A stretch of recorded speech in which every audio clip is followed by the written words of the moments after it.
Hey, what's up, you sexy bitches, and welcome back to this week's episode of the Weekly D. And today I've got one of my good friends, one of my good Judies, Andy Alvarado on. Andy is a friend of mine who I made on social media, like we all do with our pole friends, someone that I met through social media, and we wanted to talk about competitions, and we did an Instagram live about it literally a few weeks back, and the damn thing didn't save. And I said to him, do you know what we're going to do? We're going to do a podcast about this. And we pretty much just talk about competing, what it's like to compete.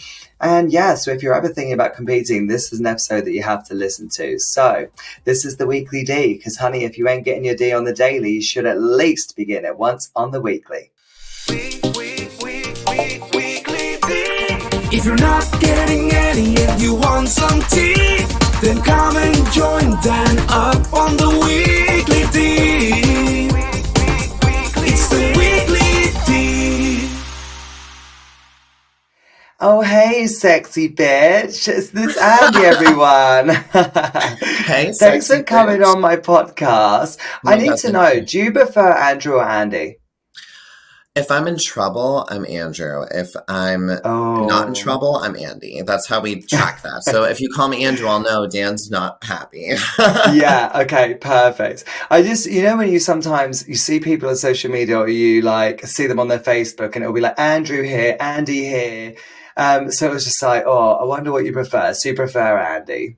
Well, what do you prefer? Do you prefer Dan or Daniel? Because I feel I like prefer, it's the same thing. yeah, it's the same thing with me because my name on Facebook is Daniel because that's my birth name. But yeah, I mean, I calls you prefer Dan. Dan. Some people call me Daniel. It doesn't bother me, but yeah, I prefer Dan. I just think So it sounds better. we're on the same page. We're on the same page. Totally. So I totally feel you. So welcome to my podcast. It's so nice to have you on. And today we're going to be talking about competing and all things competitions. But before we do that, tell everyone who's listening to this a little bit about yourself. We are friends through Instagram. For anyone listening, we've never met each other before. So all of our interactions have always been on social media and stuff, haven't they? Yes. But we get to meet soon. It's not far away now. We'll get to meet in Vegas soon. Yes, I can't wait. So yes, we will get to meet soon, but I feel like I know you so well already. But yeah, tell people about you. Give us a little blurb on you so people know who you are. Well, my name is Sandra Alvarado. I have been pole dancing. It'll be 3 years since my first class in November. November is something. I think it's like the 11th or something. I have it written down. I've been pole dancing for almost 3 years. I started teaching pole specifically like a month and a half into being a pole dancer, but I've been a dance teacher and dancer off the pole, pre-pole for my whole life, basically. Okay. I grew up in Boston. That's where I'm based out of. And I'm definitely a city boy. I mean, I live like in the outskirts of Boston, so it's more towards like the New Hampshire border, but I'm always in the city and I love to travel and all that. But yeah, that's a little bit. I swear every time I see your Instagram, you're like on a beach somewhere with this like bejeweled thong on, living your best life. I'm like, what the hell? You're always on holiday, I swear to God. So when you said, oh, I love to travel and stuff, I was like, yes, you do. I've definitely noticed that. But so how did you get so good at pole dancing within 3 years? I'm just going to grab some paper so I can write these notes down on this. Tell me how you did it, because I need to know. 3 years and you're doing like spatchcocks and crazy shit. What the fuck? I would say, honestly, I've just always been one of those people that, like, when I really set my mind to something and I want something, I just get it. Like, I'm very passionate about anything I put my mind and heart to, but I think having the dance background beforehand really helped propel me into pole. And I would say I was like dancer flexible, which I feel like I would refer to just like above average, but nothing crazy. Like I didn't have like all the flexibility I have now, but I did have definitely an advantage on having like, flexibility to a degree. And I just think having the dance background and a little flexibility and then being someone who like was always going to the gym and lifting weights and whatever, I just think having kind of the upper body strength here and the flexibility kind of, almost there, I feel like that just is why I kind of took off with pole. So the flexibility that you have, you got that already from dance. Did you have to have that for dance? Yeah, I had it for dance, but I wasn't as flexible as I am now. Like I only Right, had, let's see, when I before pole, I only had my left split, and that was it. right, And okay, yeah, I've definitely okay. gotten a lot more flexible, taking flexibility classes and whatnot, and stretching since I started pole. And random question, nothing to do with pole. Alvarado, is this Spanish? Where does this Yeah, originate from? it's funny because when you had me do my little bio thing, I was actually gonna just add into my whole like ethnicity background. Yes, Yeah. I'm Hispanic. I'm Mexican. My grandfather was born and raised in Mexico and moved to America and was first generation American. So my dad would have been second generation, and Okay. my grandfather and dad's first language was obviously Spanish. So Right. yeah, the pastiness comes from my mom. My mom's Irish, so that's what throws that out of the mix. But Okay. I'm not bilingual. People always ask, like, "Oh, are you bilingual?" I'm not bilingual, but I can speak Spanish. I can. It's just very improper and very Right. street, Broken. like broken Spanish. Yeah, broken Yeah, split, but broken Spanish, all the broken broke, things. yeah, all the broken things. I always say to people that in the UK, we are so ignorant when it comes to languages. It's so frustrating because, and it also actually, I'm trying to play the victim here. Like it's so hard for us. But honestly, when we go to a Spanish speaking country, or so Germany is the best example because Germans speak good English most of the time. Most of the Germans I've ever met, they speak great English, probably better than me in some ways. They're really good. And, I will go to Germany and the thing is that even if I tried to talk to them in German, they would notice that you're struggling and they'd be like, oh, do you want me to speak English? And they speak in Right. English. So there's never much motivation for us to learn because English is just such an international language. So I find like I would love to learn Spanish because I think it's just the most beautiful language. It is. It's But it's beautiful. one of those things like when everyone speaks English around you, you have no chance to really practice. You know what I mean? Right. But yeah, Well, so that's why I can speak some of it. I mean, another thing is I'm the youngest of five kids, so all my siblings, I'd say my eldest three siblings can speak it better than me because right. my mom, even though my mom's Irish, she's bilingual also because she Wow. studied in Spain when she was in college. So both of my parents spoke Spanish and English, even though one of them's Irish. But so what happened is growing up, they would speak it kind of 50-50 with Hmm. the older three kids to try to get them cross trained, I guess, in both languages. By the time four and five came around, like the fourth child and fifth child, they were like, okay, we can't do this anymore. It's just English for us. Like, this is just too much. They basically like gave up. So I still was around Spanish speaking environments, but as you were saying, but if everyone starts speaking English, you kind of don't really have an opportunity to practice. But that's why my eldest three kind of speak it the best because they used it the most with them. So when if you were in like a shop and people were talking in Spanish, would you be able to understand everything they're saying?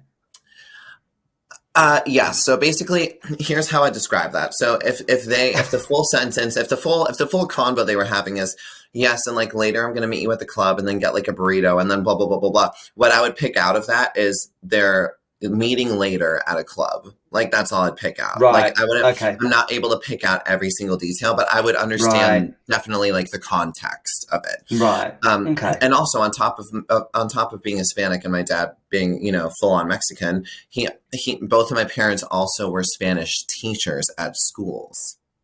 Wow. Okay. Fine. So really, by the time they got home, they were like over it. They were like, "We're done Yeah. teaching it. We're done."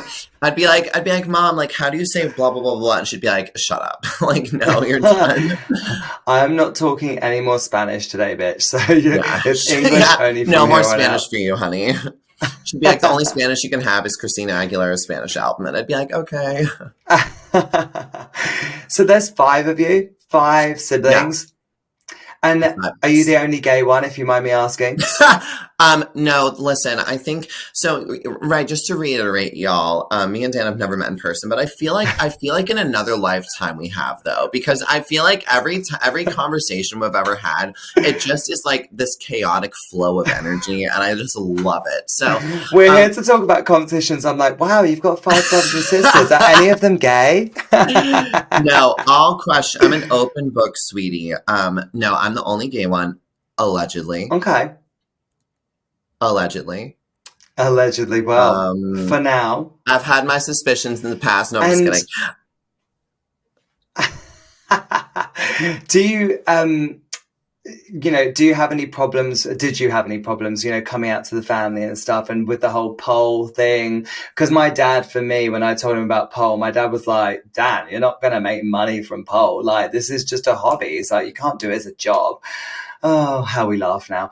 But, but, it's one of those things. Did you find that difficult with your family?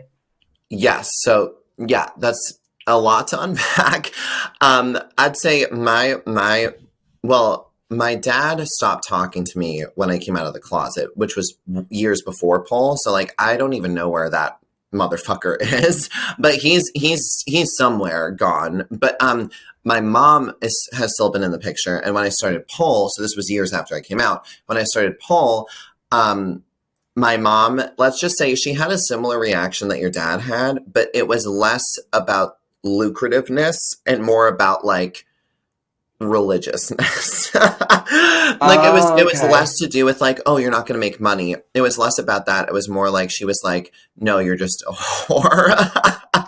Oh, And I was like, no. no, Judy, you don't understand it. You don't understand it's an art form. Like, come on, Judes, pull it together. Come Like, on, Judy. mírame, escúchame. Like, I had to like break it down in Spanish for her. No, but after I would say like probably 6 to 8 months into it, she started to realize that it actually was like an art form. And I would show her like videos at home of like competitors and competitions and stuff like that.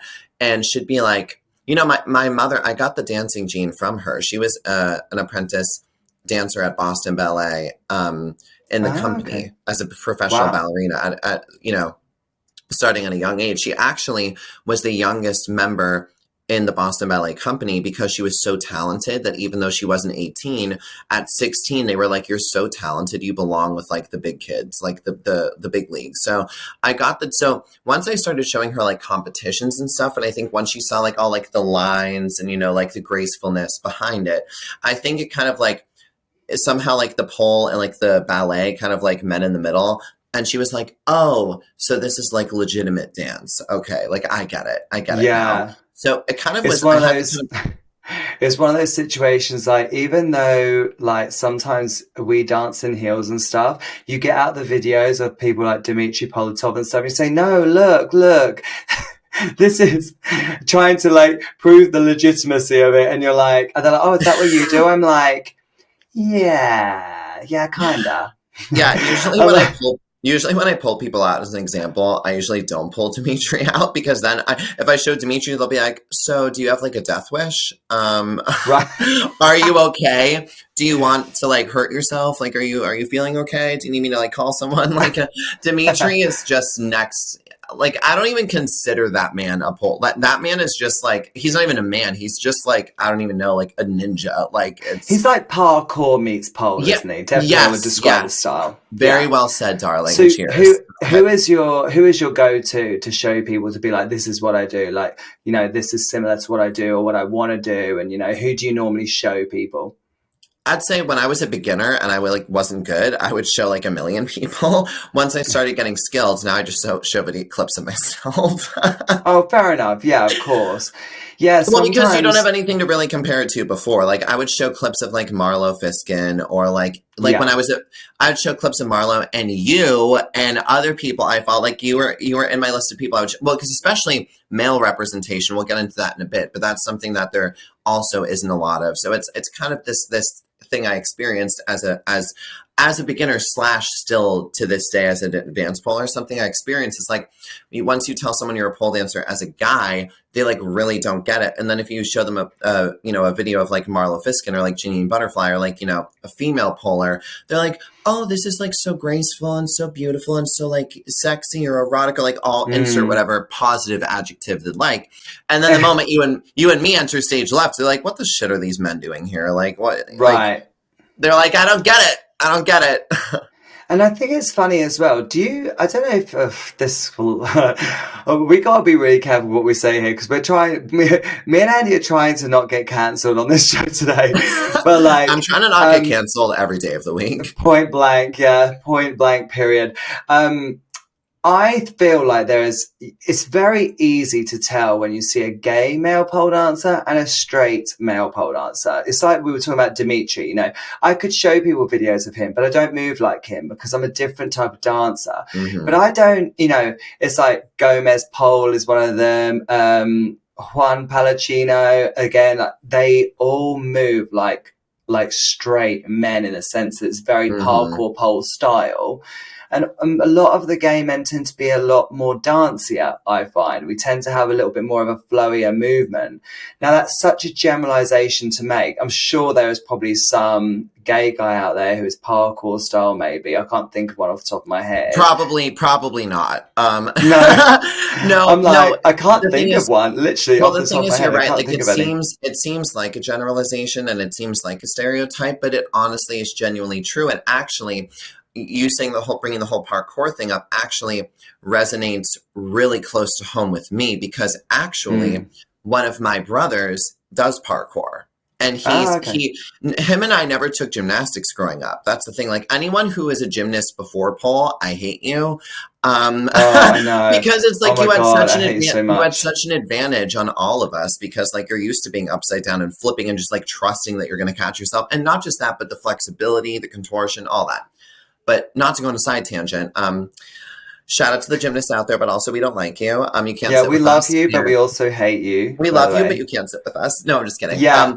But no, actually, what you said resonates a lot with me because my brother does parkour, right? So he'll do flips off of things, tucks, whatever.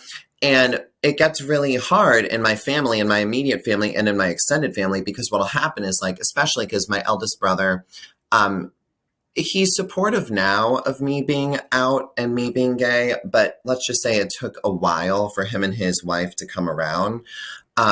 They're both, super religious and go to church every Sunday and, the whole bit.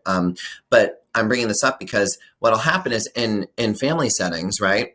What'll happen is my mom and my eldest brother will be like, oh, like to my niece and nephew, look at Uncle David do this. Look at him doing these flips and these like whatever, blah, blah, blah, blah, blah.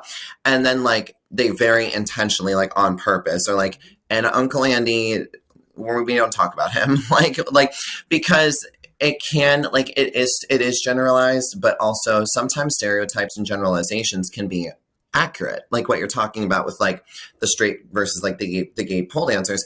It's true because unfortunately the moment that like you start to not fit in that box of like straight masculine, the whole, bit, that's when people start to have issues. So it's interesting because like my brother does parkour and does gymnastics and whatnot, but like my family at the end of the day respects him more on a talent level than me.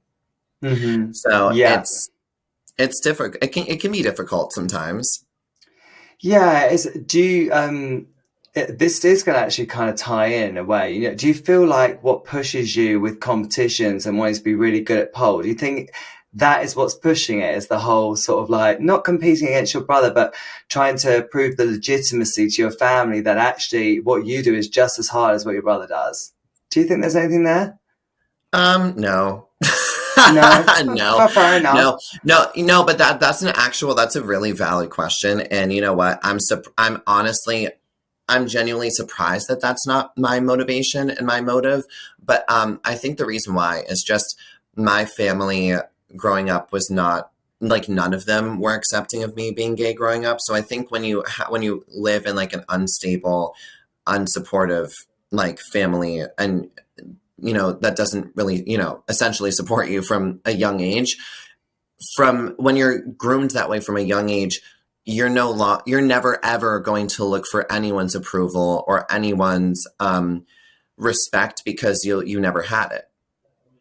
So Right. I've never once thought about, oh, I have to make it with this project so my family like appreciates it or respects it, because I lived more than half of my life without respect or any of that or admiration. So for me, it's at the end of the day, it's for me. It's for me, not for That's anyone else.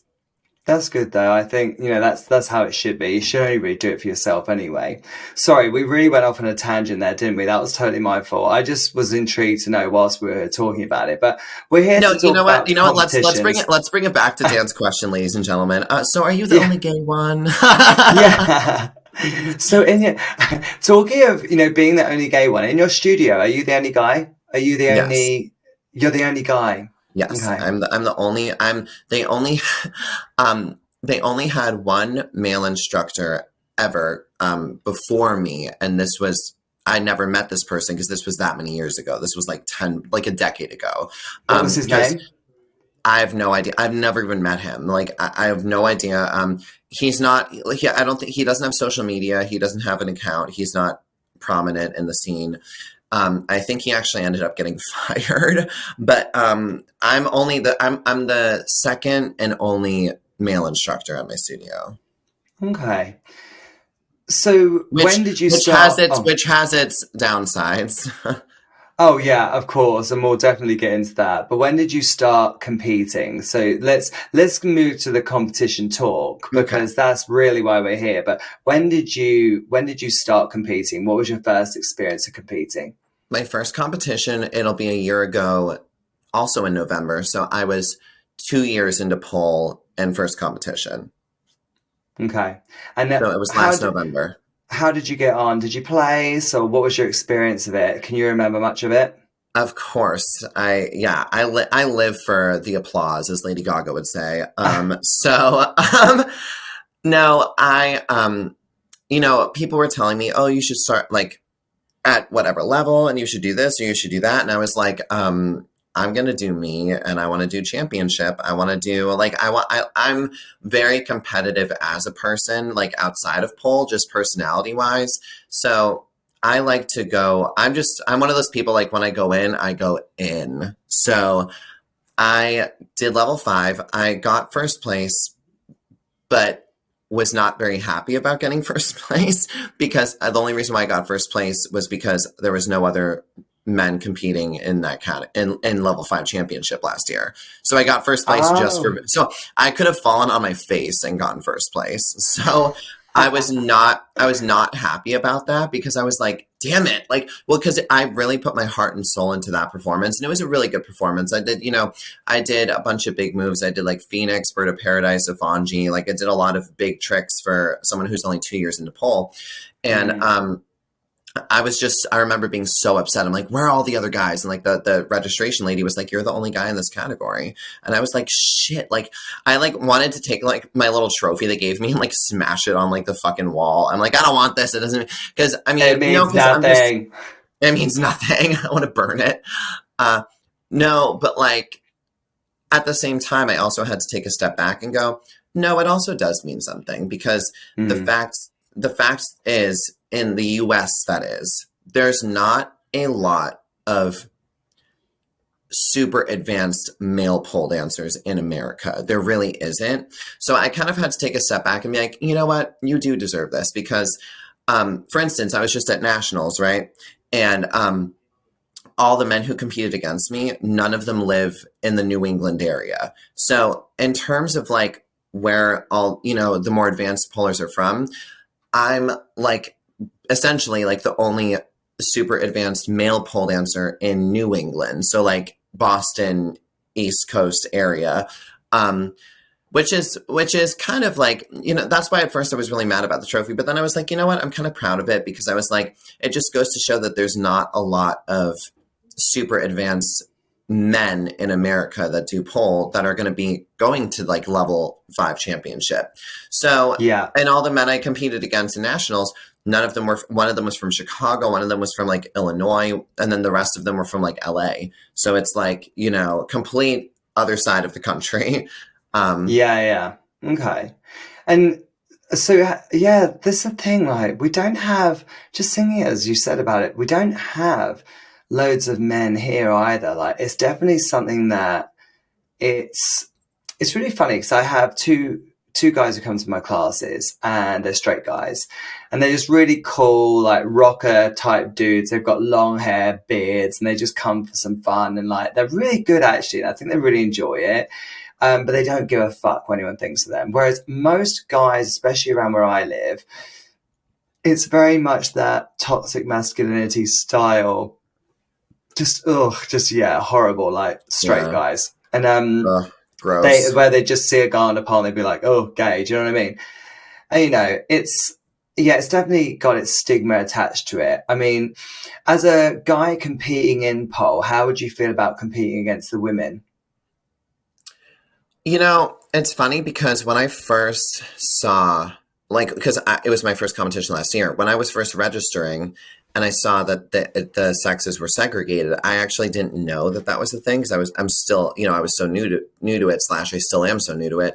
Um, and I remember just thinking, why? Like, why?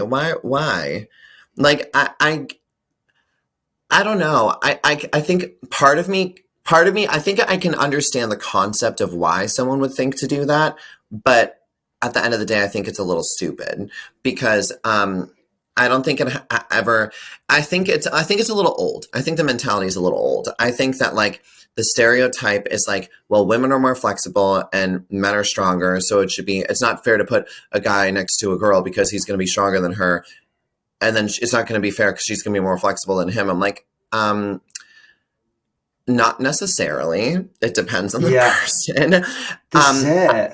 I don't know. I would have no problem if it was combined. I would have no problem if it was combined. If anything, I always say to the females at competitions, I always say, I feel so bad for you guys because there's Yeah, just so much more competition with women against women because so many more women do pole than men.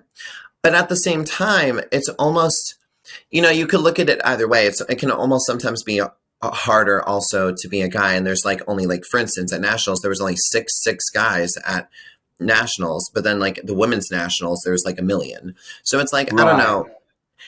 And then it's like, there's always going to be politics. Like maybe a judge just straight up liked someone's like the way they looked more, let alone like the way they like, let alone skill. Like maybe they just straight up preferred someone's appearance, or maybe they preferred someone's song, or maybe they preferred when someone used a prop. And I'm like over here, like hanging myself. I'm like, ew, why would you do that? But no, I don't know. So to answer your question, I would not have a problem having the sexes integrated for a competition. I also think it's interesting, especially in America, from an outsider's point of view. America for the UK is very much a lot more woke than we are. Like we're pretty woke here as well, but America is definitely a lot more woke than us. And it makes me think, I find it odd that they do have a men's and women's, because what about, you know, non-binary people, trans people? You know, Yeah. where's the inclusivity? And it just makes me think, what's their, where is their space? You know, where can they? So I find that really odd. I didn't even think about that until literally just then. I was just like, well, actually, what about, you know, non-binary people or people who Yeah, don't I've identify? definitely thought about that as well. Like I've thought like like that's kind of what are you supposed to do? Are you supposed to just not compete? Like that's not fair. Right. Um it is funny because I think that from someone from, you know, the UK, someone international, I think it is funny because I feel like the the way that America sometimes presents itself is that it's, you know, as you're saying, so woke and so this and so that. Um, Kind of just to pinball off of what you're saying about that. It's a little funny to me sometimes though, because gay marriage in America was legalized only a couple years ago. And depending on who becomes president, their administration actively, if they're against it, will actively try to remove that right away. And it's funny because it's like, well, it's not funny, but I'd say it's ironic. I'd say it's ironic that, like, you know, it's the whole, oh yeah, we seem so woke. And it's like, well, really, sometimes it can feel like medieval times, to be honest, because I the think I whole, think I mean more within the pole community. I think as a whole, it's very split. I mean, you'll have people who are, you know, the whole Roe versus Wade thing. I mean, over here, everyone's yeah, just that's like, what I'm "What saying. the Yeah. fuck?" Like, we're just like, "Whoa!" Like, how is that even Yeah. happening? But then, it just so, for example, whenever people get upset about things like on polos, especially, we always notice it tends to be American people that get upset or are really kicking off about things. It's just been a pattern that we've noticed, myself and Nadia. We both noticed that it's it tends to always be American people who have kicked off about something or have gotten upset or about something being not quite right. And so that's why I said it. I've always gotten the vibe that the American pole community have been quite woke. So that's why I was a bit like, oh, that's really Right. odd they don't have The inclusivity. that inclusivity. Yeah, The for sure. inclusivity. Yeah. Oh, hey, babes. Sorry to interrupt. It's just me, real quick. Do you ever have times where you're sat at home and you're thinking, oh, I wish my shoulder mount was stronger, or I wish I could shoulder mount, or I wish I could do an invert, or I wish I was able to do an Iron X? Well, let me help you. Come over and give my online strength and conditioning program a try. This is a program you can do from the comfort of your own home. All you need is a pole and a rocking attitude, and you'll be able to take class with me. We do 3 live classes every week, and you can catch up on hundreds of videos which are already on the site. So make sure you check out the Pole Destroyers. See you there. I think competitions have so many things that we could discuss about it, but one thing that I do want to sort of segue into was about what it takes now to create a winning routine and to create a competition piece that is going to stand up for the rest. Because I tell you now, when I started competing, I remember doing a Phoenix, and people lost their shit. They were like, oh my God, we've not seen people doing this before, let alone a guy. And it was new. It was a new move. Hardly anyone in the UK could do it. So it was just like, whoa, I can do this move. I'm going to put it into a competition routine. And people went crazy for it. And now it's like Phoenix. So who cares? It's a fucking Phoenix. Like, you know what I mean? Can you triple back tuck out of it? If not, we don't care. Do you know what I No. mean? How do you feel about Literally. that? Literally. Well, it's funny because not only do I okay, so being someone who's it'll be my 3-year anniversary in November. What's funny is I haven't even been in the community as long as you have to see that kind of reaction. But Mm-hmm. what's funny is kind of taking a step back from the public within myself as just like me. What's funny is I remember when I got my first Phoenix, I was like, I'm such a badass. I can do this fucking amazing move and blah, blah, blah, blah, blah. And like a month later, I was like, this is not impressive. Everyone can Phoenix this. Like literally, like it's just funny because like even whether it's the community or not, like sometimes just with yourself, sometimes I do kind of forget to give myself credit sometimes because what you're saying is completely right. Like I think that honestly, and this is just, and I want your opinion on this because I wouldn't know. You've been in the game for so much longer. What my educated guess is probably when pole started, it was probably people who either had zero dance background or some dance background, and then they started, this new craft, and Marlo Fiskin patenting Bird of Paradise, like all these people creating all these moves, and then fast forward, I feel like then once it became mainstream. And well, relatively, it's still not mainstream in America at all. It's still very scrutinized. But once it became relatively mainstream, I feel like all the gymnasts and parkour people found it. And when you have an advantage like that, how can you top that as someone who doesn't do gymnastics or parkour? You can't top it. You just can't. So like all those people who, as you're saying, like do like parkour meets like pole or gymnastics meets pole. And it's like, yeah, you did a Phoenix, but did you do like a triple backflip out of it? Oh, we don't care. I totally, that resonates a lot with me because sometimes like I see this crazy shit and I'm like, oh, I'm such a, like, we all can have weak moments. Like I know I'm a very, like confident and, advanced polar, but I even have my moments where I'm like, I'm trash because like you just see like these polars doing things that are just like, I don't even know. I feel like eventually it doesn't even become pole anymore. Like it becomes like just Right. gymnastics. And I'm like, well, I never took gymnastics growing up, so I can't do that. But then I have noticed a little bit of a shift in some ways because I've noticed that, Marlo Fiskin, I mean, you use her as an example, so I want to go back to Marlo. And people like even Yvonne Smink, who are creating a lot of very much like artistic movement. You know, Marlo obviously does some really advanced tricks, but she's not a trickster. She's not known for being a Right. trickster, yet she's got such a massive following of people. She's so popular. She's won competitions. She's done really well. She doesn't, well, I mean, maybe she does have gymnastic background. I don't think she does. I think it was just dance, but she has a dance background. And there's one thing I have noticed is that actually sometimes the gymnastic style, it doesn't always correlate because sometimes when people are doing just trick, trick, trick and they're backflip and they're front flip and they catch on the pole and do, it can sometimes get a bit too much. And I find that sometimes with men. Sometimes when you see a man, you can just clearly tell they know a few flips and they thought, right, I'm going to do this on a pole and I'm going to enter a competition, but they can't piece a routine together. Right. So I feel like, yeah, I agree with you. Definitely it has that a bit of an advantage. But I think there's also probably a slight disadvantage in the sense that they haven't got the dance background necessarily. Right. Their version of dance is obviously what they do on the floor work routines. It's not really dance, is it? And then you could say that people like, yourself, Marlo, people who have been dancers for many years, maybe don't have the gymnastic element, and then I guess there's people like rhythmic gymnasts who maybe are just going to nail all of it because they've kind of got all of the elements really. They've got the Exactly. dance Yeah. and the flexibility and the strength. But yeah, it's a difficult one, isn't it? I think to create a winning competition now, having the tricks is not enough. I just don't think it is. I think It's not. yes, It's not enough. it's just not.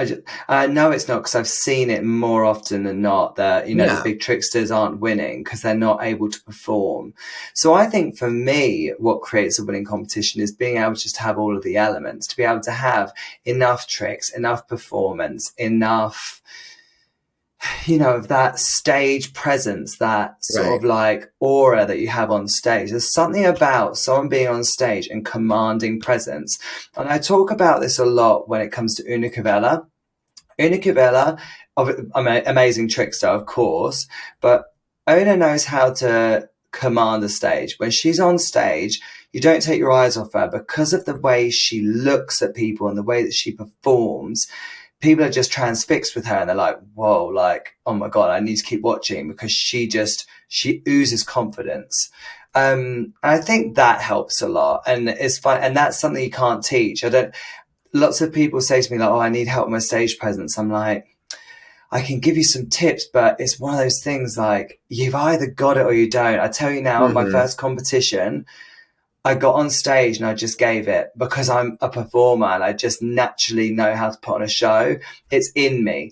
I just feel like with some people, it's just not in them, and I think it takes a lot. So actually for people like that, when I train them, what I do is we choreograph stage presence moments. For Right. example, if they're like climbing the pole and they're in a cupid, I'll be like, right, I want you to look towards the audience. I want you to reach towards the audience, or I want you to do this, or I want you to look at the Right. judges at this Adding, point. And and you can't use you can't really use the word dance with non-dancers because then they get like intimidated by it. But you have to add, as you're saying, elements. Like, if you're yeah, with a dancer, you can be like, okay, so we need to maybe do like this or that. But like for people who are like don't dance off the pole, you have to be very specific about how you word things. yeah, And yeah, we have to add like a movement here and hmm something here. right, What's funny is what I've noticed. doing competitions, in front of all pole dancers and the judges are pole dancers versus doing performances at like gigs. I've noticed that when I do performances at gigs, just like as you're saying, like the aura, because like being a dancer for so many years off of a pole, I know how to tap into that like stage presence, like everyone look at me moment. But sometimes I can lose it a little bit competing, but I don't ever lose it when I'm polling at a gig. And here's why I think that is the case, because I think when you're, and this is just something that comes with the turf of being a new poller, being something about being in a room filled with people who do your craft and understand your craft and will know if you mess up and will see every micro tiny little thing. It's just so intimidating. But being in like a more of a crowd that just appreciates anything you do on the pole, you just walk around it and they're like, woo, like, whatever. Doing a performance in that setting, I will exude more, I might display the same level of talent on the pole either way, but I'll definitely exude more of that energy you're talking about, because you don't feel as much like you're under a microscope, because Right. that's like something that I'm going to try really hard to fix with my next routine, because I'm going to compete again in November. I have like 2 months to put another routine together. So no breaks for me, but I'm hoping that this time, what I noticed with both of my previous routines is I had all the tricks, I did all the things. I was doing the strength moves, the flexibility moves, the dance transitions in between. But I think, and one of the judges put this on my notes back that I got back from the competition, is I think sometimes I can lose there can be a disconnect almost, because it's like I'm focusing so much on what I'm doing that Right. the difficult thing about being a polar is you have to be like, it has to look like you're relaxed. You can't show that you're like, like in the whole combo. So that's definitely something I'm going to try to be working on with my next competition, is just bringing, as you're saying, more of that presence, because being a dancer off the pole, I know how to tap into that, but it can be so difficult when you're just like, everyone here does pole and speaks pole and gets pole, and they all know everything, and there's judges at a table and like the whole thing. Yeah, I know what you mean. I think, yeah, it's a real tough one. There's so many different elements to it. I think as well, like one thing that really affects how well you're going to do when it comes to competitions is, how well you know people. Who sometimes people would maybe agree or disagree with this, but I think it's definitely a case of you know, it's not what you know, it's who you know. And Mm-hmm. this is the part now where maybe gets a little bit controversial, because I've said this for a long time. You'll see people entering competitions who are friends with the judges, and all of a sudden they place, and you're like, and then you'll be a bit like, I don't know that they should have placed. So how did they place? And then it leads that sort of question of like, this is why I dropped out of judging. So for anyone who has wondered why they haven't seen me at a competition judging in ages, and I used to do all of them pretty much, is because it's just too much. I'm way too involved with the industry, especially in the UK, to be able to judge. So many of the people that are, competing at these comps and doing well are people that I train. And the thing is that if I then judge them and they do well, it looks really dodgy. And it's happened to me so many Mm-hmm. times. And I've thought, I don't know how to approach this without it looking like it's my bias and that I've made them win, Mm-hmm. because if anything, actually, I would say I'm harsher on the people that I train, because I want them to be doing their best performance on stage. And if they don't, I mark them down for it. But, what do you think about that side of the industry and people, people kind of having that advantage of knowing people, or do I you think that's think an issue? it 100% is an issue, 100%. Without naming names, I know people who judge competitions who will be judging, as you're saying, exactly what you said, like their students.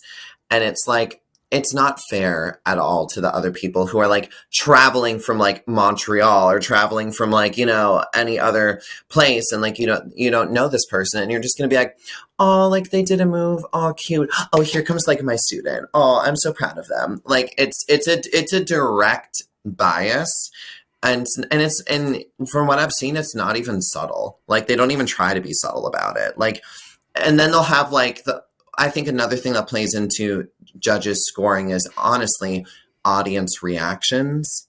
That is another thing that plays into it. Ah. And what I've noticed is I'll see like someone competing from whatever studio, and they'll bring like their entire studio with them to competition, and like they'll just be screaming the whole entire time that they're on stage. And then like the coach is also one of the judges. So like when you have that much, you know, of that, it can at that point be like, oh, so it's not actually about talent. It's just about like clout, about like social clout. I think as well, like so many of the people who, because I've seen people defend it before, and I've done it also. And the idea is that when we're judging, we try to be as unbiased as possible, whether it's a student of ours, or not. Even to the point of knowing someone. Sometimes if I know someone and I know what they're capable of, or I like them or they're a friend of mine, it's sometimes really difficult. Now, I say to you now that I am an unbiased judge, but the problem is you're never truly unbiased, because without, if they're your friends, you already like their style because you're friends with them, whatever, their style is right up your alley. So, there's going to be a bias there, whether it's intentional or not. Yeah, whether it's subconscious or not. Yeah. Exactly. And I think a lot of it is subconscious, you know what I mean? To the point where I've seen people, do really well, and the judges have said, oh, we're not biased. But actually, I think, maybe they subconsciously are biased and they just don't realize they are. I mean, do you get issues with that in the US? Yeah. And I think something else that can be difficult is, and this is something I wrote down, like I'm looking at my notes because like we're like ping ponging into like something I wrote down is, yeah, I think that the bias thing can be a thing. And then when that person places, and, gets the medal, I think that there is a bit of a culture in the pole community that I don't like, which is kind of like, if you don't have a medal, like you're not talented or legitimate.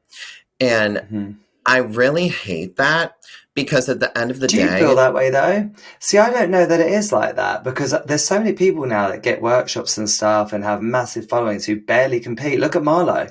When was the last time you saw Marlo do a competition?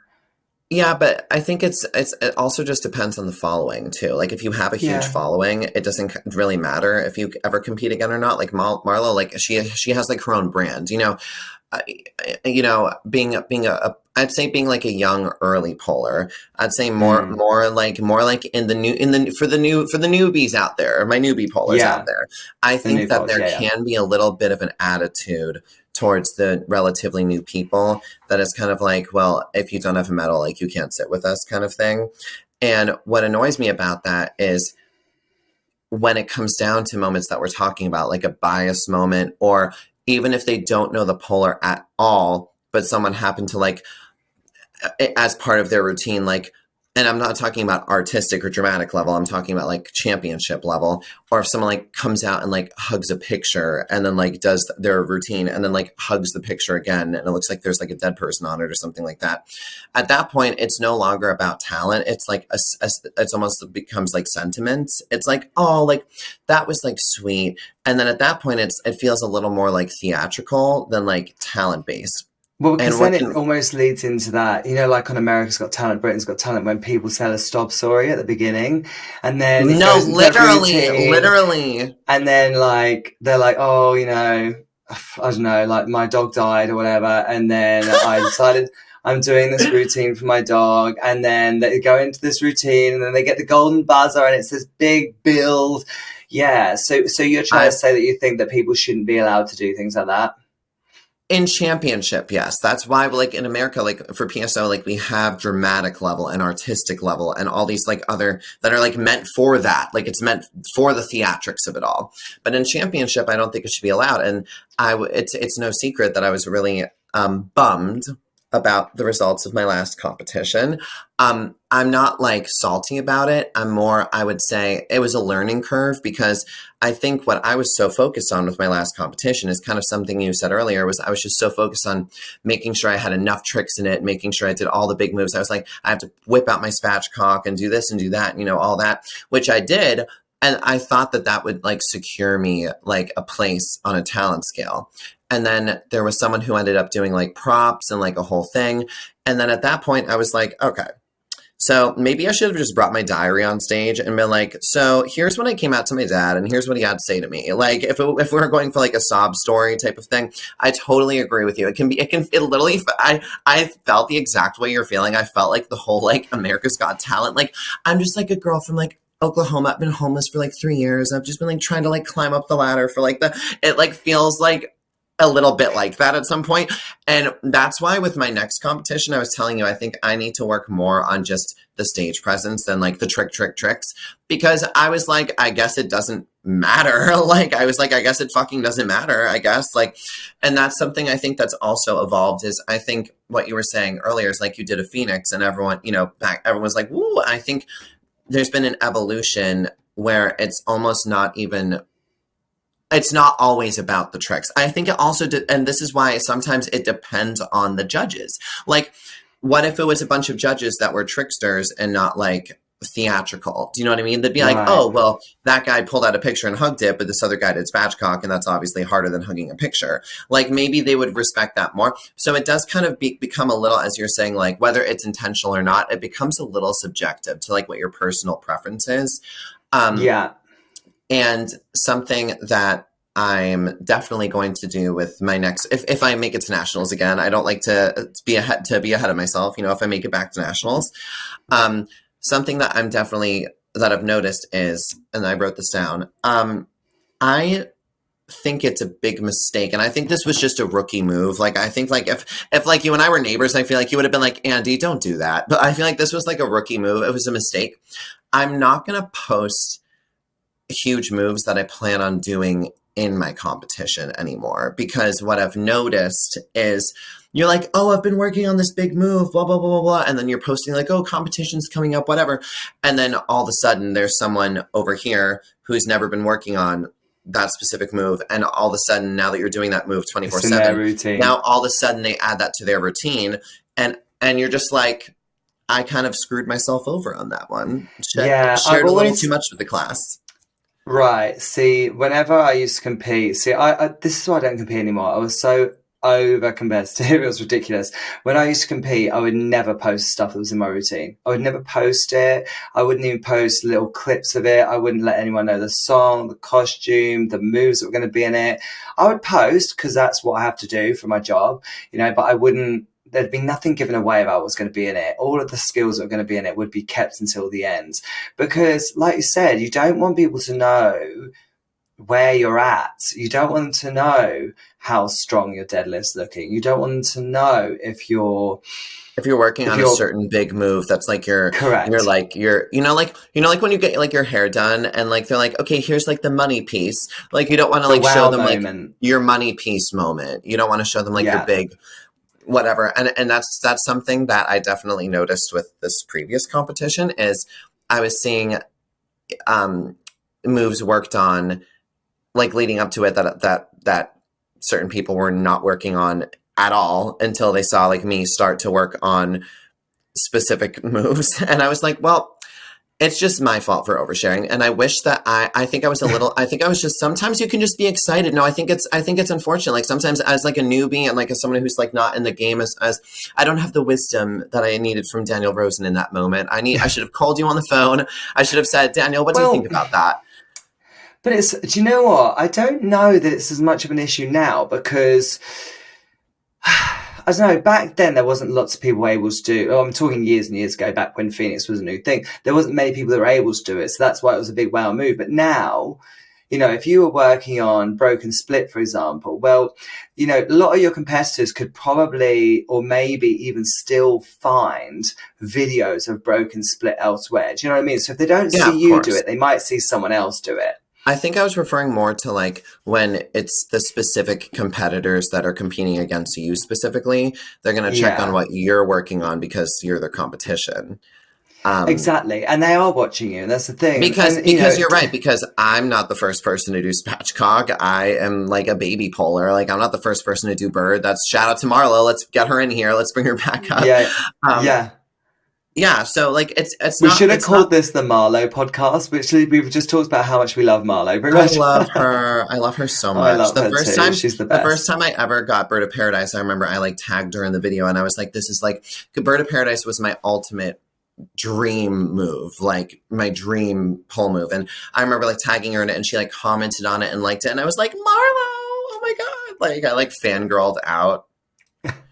I like acted as if like Lady Gaga gave me like backstage passes to her concert. I like freaked out. I was like, That's awesome. Yeah, no, I really like Marlo. Marlo's good. so no, but Um, I think that I like what you said about when you competed. Like you kind of just didn't share anything and didn't share your song. And I think sometimes I can be, and I think it's sad because I'm just like a super social person, and I think sometimes that can be like taken advantage of almost. Like people can be like, oh, like he'll tell me anything. So like, what's in your combo, or like, what are you doing? And it's like it almost becomes like a little bit of like you like inadvertently overshare just because like people just take advantage of the fact that you just love being open, like an open book sort, so to speak. So I'm definitely going to take a page out of Dan's book for this next competition, and I won't be posting absolutely anything about what I'm going to be yeah. doing.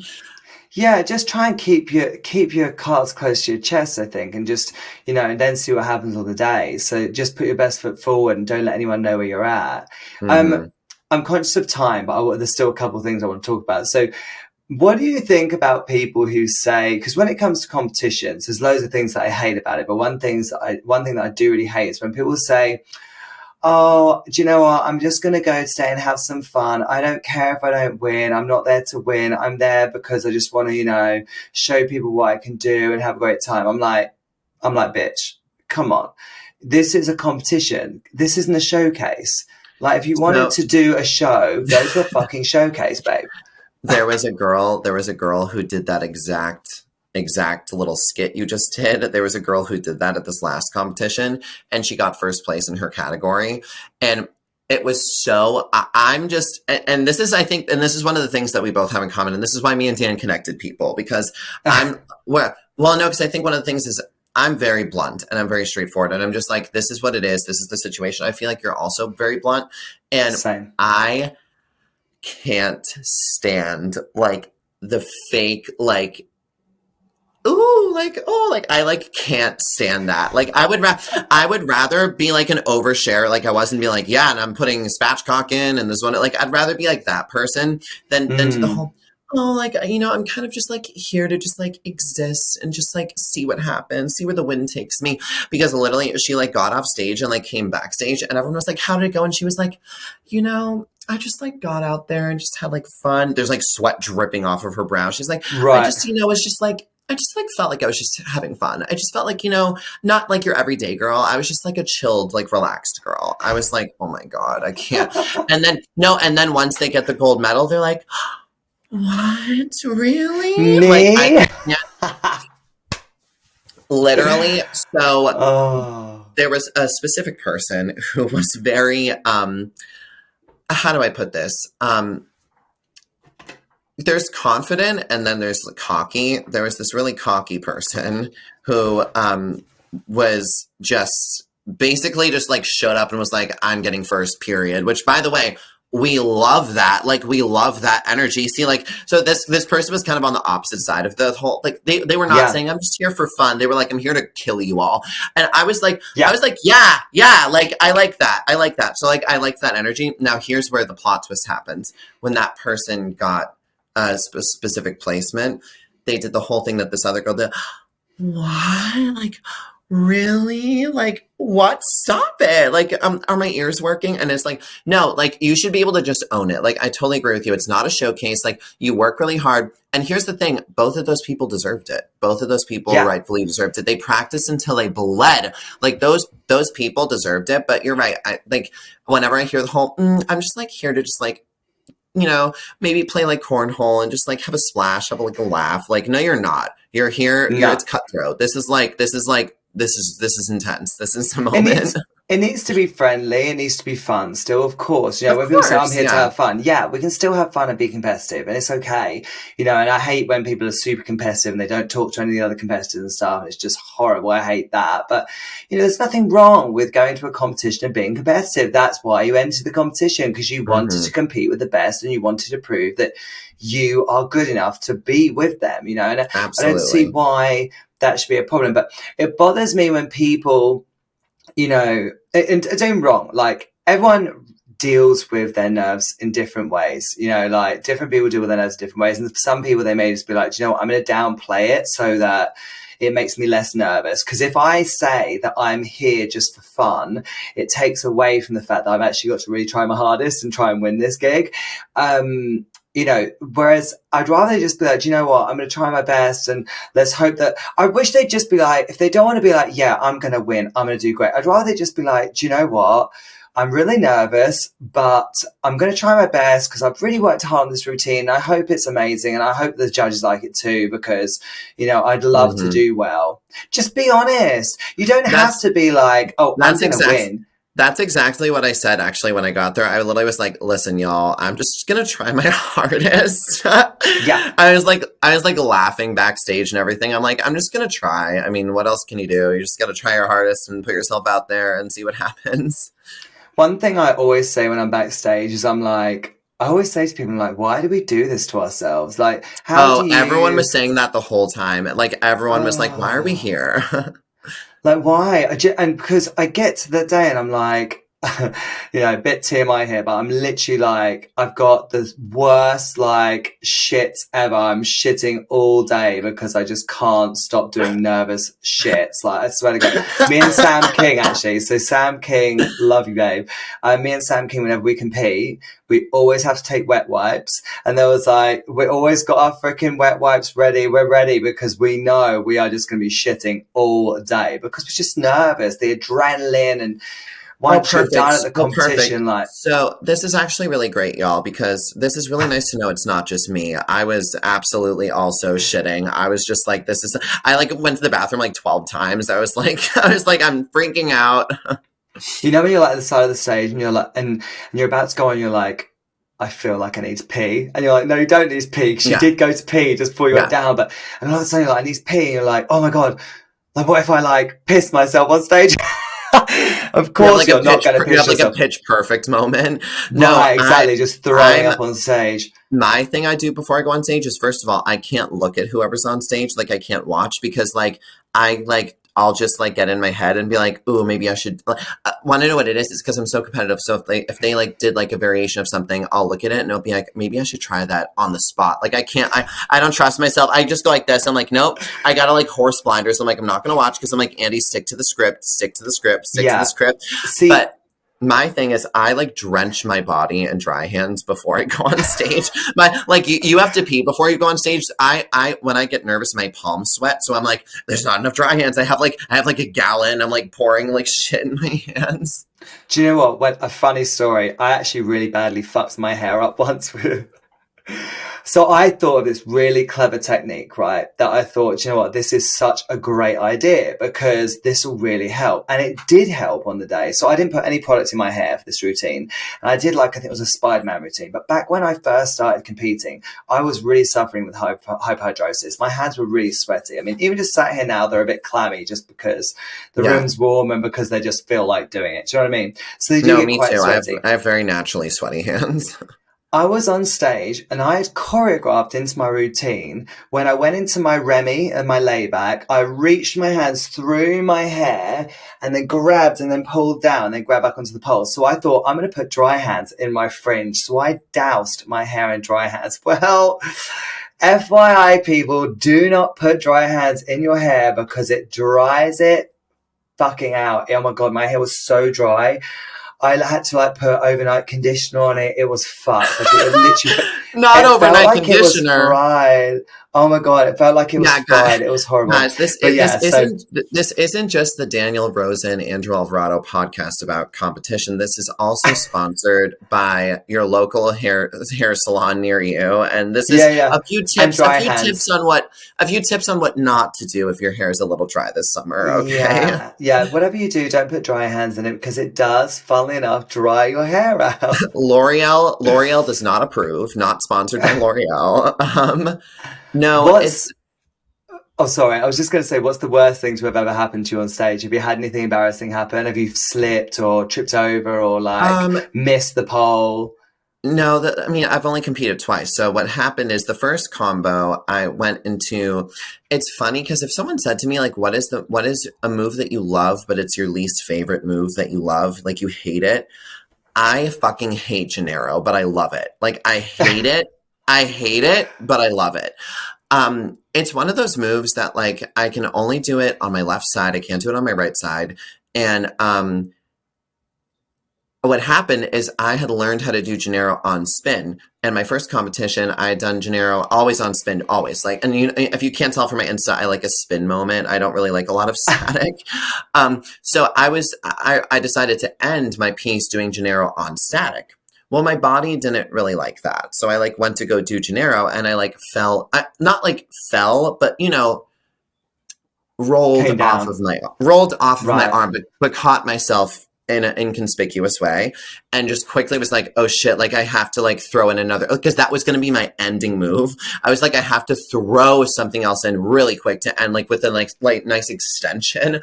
So I like threw like bow and arrow split in its place like in 2 seconds. I was like, well, I can't end like that. So that was embarrassing. And then for my last competition, I didn't have any slips or fall out of anything, which was fabulous.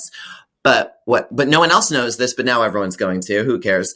What happened was my very last move I was going to do is I was going to end the song with an Aisha backflip, like, and go right into it because that's one of my favorite.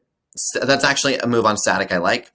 But what I didn't realize is anytime I've ever practiced Aisha flip, it's kind of something I do towards the beginning of my practice, and it's not something I do like towards the end. So it was going to be my last move I did, and my forearms were so burnt out Pumped. from all the invert, like they were like Yeah. fire, like they were fire. And I Mm. just remember I grabbed the pole.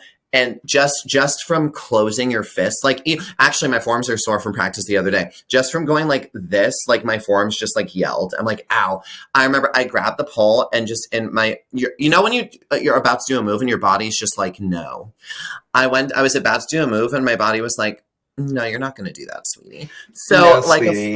like a fucking idiot, I just like threw.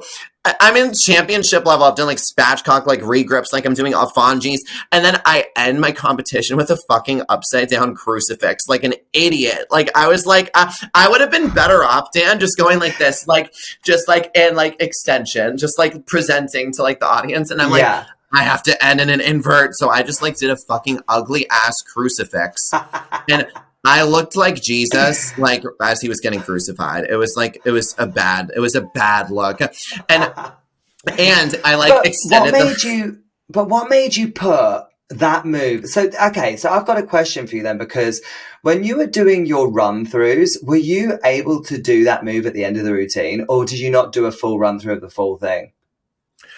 So because this is the behind the scenes podcast, and because we tell no lies at this table, this is where we spill all the tea. So unfortunately, I never actually got to run my whole piece through start to finish, but let me explain why. Because before everyone goes, you should have practiced more. No, no, no, no, Yeah. no. Let me explain. Let me explain why. Because and the people where's my pole studio affiliates? They can attest to this. My pole studio's AC has not been working very well, and I don't know Oh, about the UK, but in here on the East Coast, it's been like 90 plus degree weather right. every fucking day. And my pole studio, if you've seen it, has all the open windows, so there's natural sunlight beaming in the studio in the day. The AC wasn't working. It's 100 degrees outside, and I would look at the thermostat before I've even stretched, guys. I haven't even moved yet. I look at the thermostat and it would say 75. So I was slipping left and right, just climbing. Like, not even doing anything. Like, I was slipping. Like, I went to do a layback, Dan, and I had so much sweat on my legs that I just was, like, sliding down. So I never got to run my whole piece through because of literally the weather and my studio's AC. So I think that if I had run it all through in a controlled temperature setting where it wasn't just straight up about like, well, from a physics standpoint, you're not going to stick to the pole because your body's aspirating.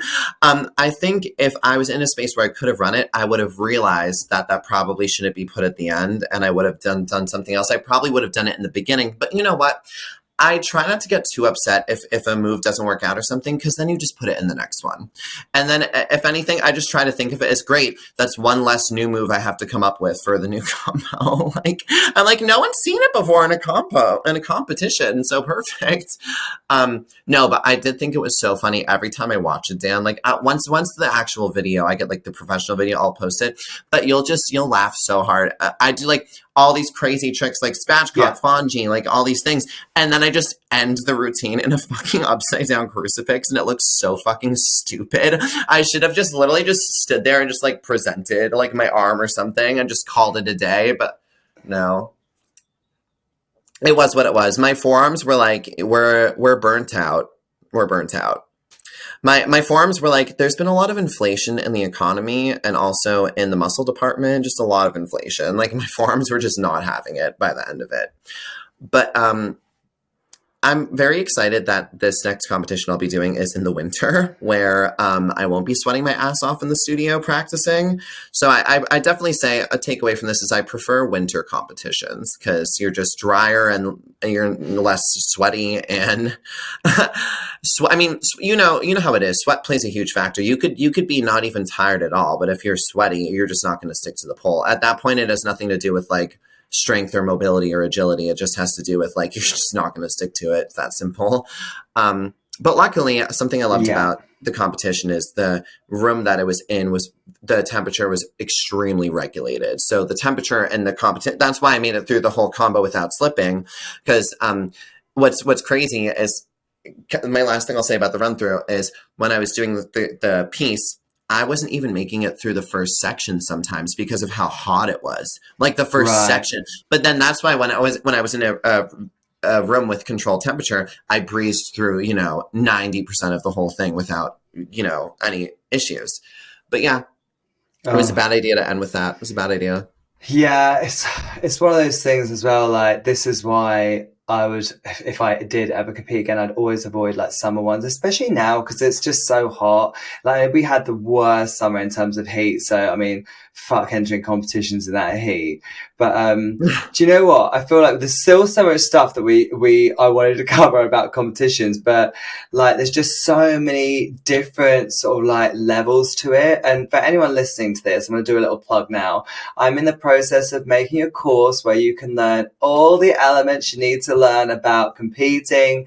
So please keep an eye out for that, because I feel like I've done it for so many years now. I've got so many opinions on it and so many things that will help you, things that I had to learn along the way. So yeah, I really hope that that'll be of use to some people. But yeah, Andy, it's been so nice to talk to you. I wish we could just keep talking forever. It's been so fun. Have you enjoyed it? It really is. It's been fun. Lots of fun. I've quite enjoyed it. But you know what? There has been a lot of drama recently and a lot of cancelling and a lot of upset. You were obsessed with that clip. For anyone who's like, what is he talking about? I did a clip a long time ago and he has saved it. He has saved it to his phone. It literally, like, didn't you put it as your ringtone or something at one point? I did a video and I was like, the beginning of the video was like, hi guys, there's been a lot of drama recently, a lot of cancelling, and he was like, oh my god, this is iconic, and he's literally recorded it, and then it's just like upset every time I say something, he'll send me the clip of that. I'm like, Dan, Dan, you don't understand. Ask any of my friends, they all know it. They like we'll be out at like the club or something, and like some guy will try to talk to like one of my girlfriends, and she'll get rid of him, and she'll be like, well, there's been a lot of drama recently and a lot of canceling and a lot of, like, my friends say, like, you need to like patent, like, I'm going to make us shirts when we meet in Vegas that have that quote on it. Okay, we're gonna take a picture. Like, you need to patent this quote. I should actually. Do you know, I need to put it on t-shirts or something because that's a very good idea. And you know, everything I normally do, it normally gets put on some sort of merchandise. So hey, why not this? Even my mom knows it. If my mom has like a bad day, I'll be like, "How was work?" And she'll be like, she'll use the British accent. She'll be like, "Well, there was a lot of drama recently, and she'll do like the whole thing." And I'll be like, "Stop, mom!" Like, Oh, I love it. See, I'm going viral. yes, you're always going viral. Oh, well, it was so nice talking to you. And I would love to chat to you again sometime. So maybe we'll have to reschedule something for later in the year for us to talk more about more competitions. I felt like we probably covered like a quarter of what we wanted to I do, know. but I yeah, like wrote several things down in my notes that I didn't even get to. I'm like, I whatever, next know. time. There's It's there's like the just move. so It's like much the to move I it. never hit at the end of my competition. I'll just get it next time. We'll add it to the add it to the Yeah, resume. exactly. Too soon? Too soon, maybe. Not no, actually, there's no such thing as too soon in my book, as you can tell. Too soon doesn't exist. I'm like, there's like that viral clip of like Wendy Williams like talking shit about this like TikToker, and like her producer's like, no, no, no, no, no, she passed away, and Wendy goes, oh, she passed away. Hmm. Anyway, so on Tuesday, and then she just breezes over it. Like that's me to a I know. T. Like, I think I saw it, and I think she was like, "Oh, and he has so many followers. That's such a waste." yeah, exactly. Yeah, yeah, yeah. That's my Oh, kind of gal right there. Just straight to the point. Like no love her. rules. No rules. I'll probably get canceled for this again, but whatever. Well, thank you so much. It was lovely talking to you, and I'll see you again. So I'll see you in Vegas. See you then. Yes. Bye. Bye. Hey, thank you so much for listening to this podcast. Really hope you enjoyed it. Remember, you can always DM me and give me any feedback on the episodes. Let me know what you want to hear in the future. Let me know what you liked and didn't like about it. And remember, if you go and give me 5 stars on whatever streaming platform you're listening to me on, give me 5 stars, screenshot it, DM it to me, and you'll be entered into a draw to win lots of Pole Loves goodies. So, see you on the next podcast. That was all the tea that you can get this week. Join me next time right here. It's the Weekly Tea.